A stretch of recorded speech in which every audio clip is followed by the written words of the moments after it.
الفرق العملي بين التلاتة فاز والفازة الواحدة. في البيت بنستخدم الكهرباء اللي هي فازة واحدة اللي هي 220. اما في المصانع بيستخدموا التلاتة فاز عشان المواتير الكبيرة. ايه الفرق بينهم وليه ده اقوى من التاني؟ الفرق الاول في الاسلاك. الواحد فاز بيبقى سلكين، واحد كهربا والتاني نيوترال اللي هو الارضي. اما التلاتة فاز بيبقى 4 اسلاك، بيبقى 3 كهربا وواحد نيوترال اللي هو الارضي.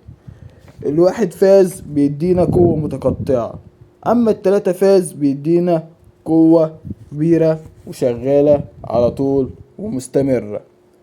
عشان كده بيستخدموها في المحركات ومضخات المية والمصاعد.